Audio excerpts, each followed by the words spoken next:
یہ شیر اتنا بھوکا تھا کہ اپنی بھوک کی وجہ سے ایک بم کو کھانے لگ گیا، اور جیسے ہی منہ اس کے قریب لے کر گیا تو وہ بم اس کے منہ پر پھٹ گیا۔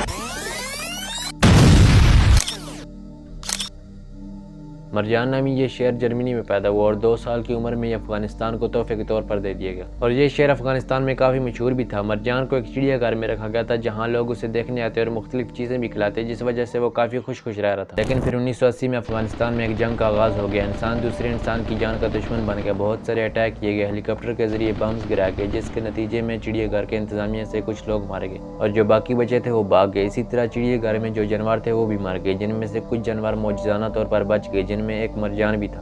وہ کئی دن کا بھوکا تھا۔ اسی دوران 2 نوجوانوں نے چڑیا گھر کو وزٹ کیا، چونکہ وہاں انتظامیہ بھی موجود نہیں تھی تو ان دونوں لڑکوں نے آپس میں شرط لگائی کہ اس کو کون ہاتھ لگا سکتا ہے۔ اسی دوران ایک لڑکا پنجرے کے اندر کود گیا۔ مرجان نے کئی دن مسلسل بھوک کی وجہ سے چند ہی منٹوں میں اس لڑکے کو ہڈیوں سمیت کھا لیا۔ چند ہی دنوں کے بعد مرے ہوئے لڑکے کا بھائی ایک گرنیڈ سمیت مرجان کے پنجرے کے قریب آیا اور گرنیڈ سے پن نکال کر مرجان کے پنجرے کے اندر پھینک دیا۔ مرجان جو کہ کافی بھوکا تھا، اس نے سمجھا کہ شاید یہ کوئی کھانے والی چیز ہے۔ مرجان نے جیسے اس گرنیڈ کو کھانے کے لیے آگے بڑھا تو وہ گرنیڈ اس کے منہ پر پھٹ گیا۔ اس حادثے میں مرجان کی ایک آنکھ اور جبڑا ضائع ہو گیا اور پھر کئی سالوں تک قید، بھوک اور پیاس برداشت کرنے کے بعد اپنی بدقسمتی کو ساتھ لے کر 2002 میں اس دنیا سے چلا گیا۔